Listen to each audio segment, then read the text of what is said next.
हे माननीय मोदीजींनी या ठिकाणी करून दाखवलं। आणि म्हणून आज आपण पाहू शकतो केवळ 10 वर्षामध्ये 20 कोटी लोक जे झोपडीमध्ये राहायचे ते आज पक्क्या घरामध्ये राहत आहेत।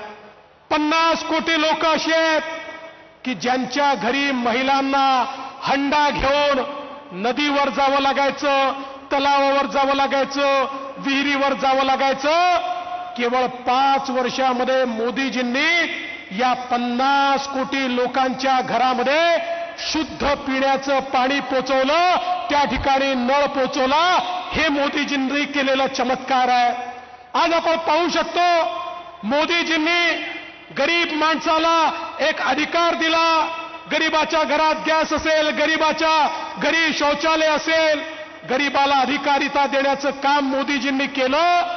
आणि एवढंच नाही तर या भारतामध्ये 50 कोटी लोकांना मुद्रा लोन देण्याचं काम हे मोदीजींच्या माध्यमातून झालं। 50 कोटी लोक आपल्या पायावर उभे राहिले।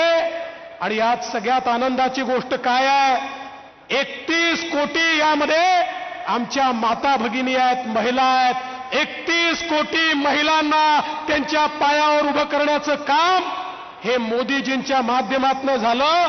कारण मोदीजी म्हणतात ज्यावेळी एक पुरुष उभा राहतो त्यावेळेस पुरुषच पायावर उभा राहतो, पण ज्यावेळेस एक महिला पायावर उभी राहते त्यावेळी संपूर्ण घर, संपूर्ण परिवार हा पायावर उभा राहतो।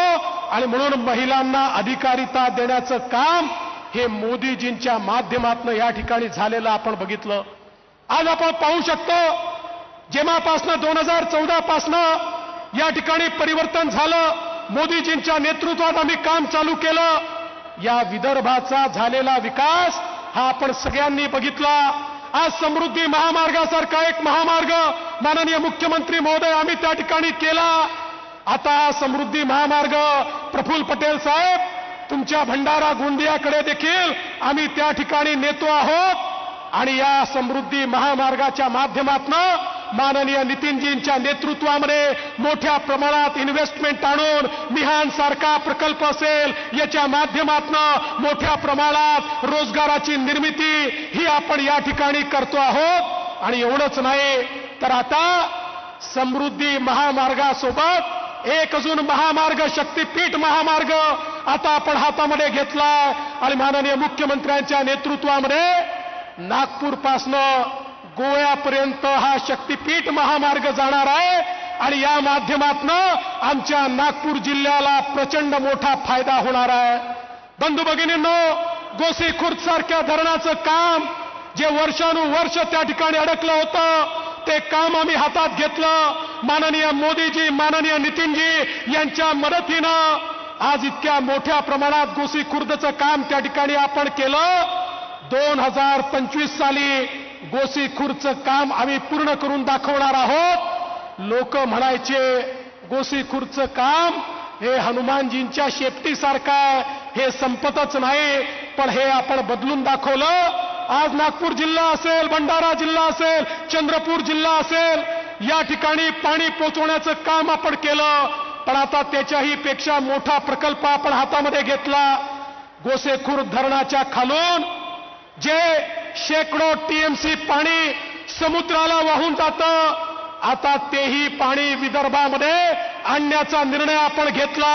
आणि त्या ठिकाणी वैनगंगा, नळगंगा प्रकल्पाच्या माध्यमातून हे पाणी 560 किलोमीटरचा कॅनल तयार करून 2 नद्या जोडून संपूर्ण विदर्भाचा कायापालट या प्रकल्पाच्या माध्यमातून आपण करणार आहोत।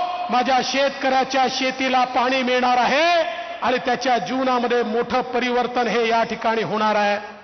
आज आपण पाहू शकतो, मगाशी बावनकुळे साहेबांनी उल्लेख केला, आंभोऱ्याचा जो काही कायापालट होतो आहे, माननीय नितीनजींनी त्या ठिकाणी जगातला आयकॉनिक ब्रिज असतो तसा ब्रिज बांधला, त्याच्यावर वरती हॉटेल बांधलं। कारण पर्यटनाचा उद्योग असा आहे की ज्या पर्यटनातनं सर्वात जास्त रोजगार आपल्याला प्राप्त होतो। त्या आंभोऱ्यामध्ये माननीय आमच्या मुख्यमंत्र्यांच्या नेतृत्वात 300 कोटी रुपये आपण पर्यटनाकरता दिले।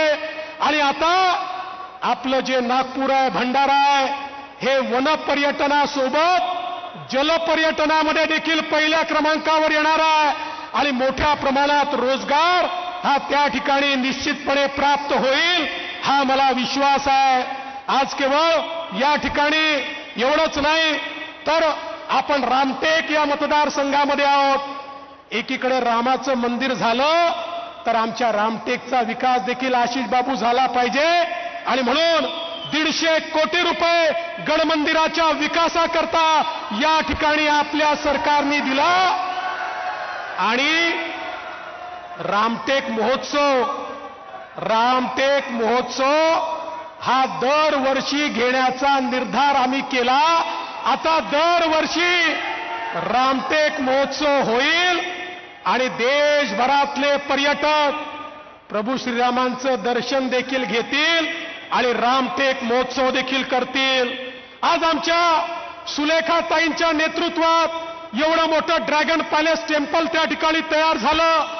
जगातले लोक ड्रॅगन पॅलेस टेम्पलला येतात, त्या ठिकाणी वेगवेगळ्या सोयी सुविधा झाल्या पाहिजेत म्हणून नितीनजींच्या नेतृत्वामध्ये, बावनकुळेजींच्या नेतृत्वामध्ये त्या ठिकाणी 300 कोटी रुपयाचा आराखडा हा 2 टप्प्यामध्ये आपण मंजूर केला आणि अतिशय चांगलं अशा प्रकारचं ड्रॅगन पॅलेस टेम्पल आपण तयार करतोय.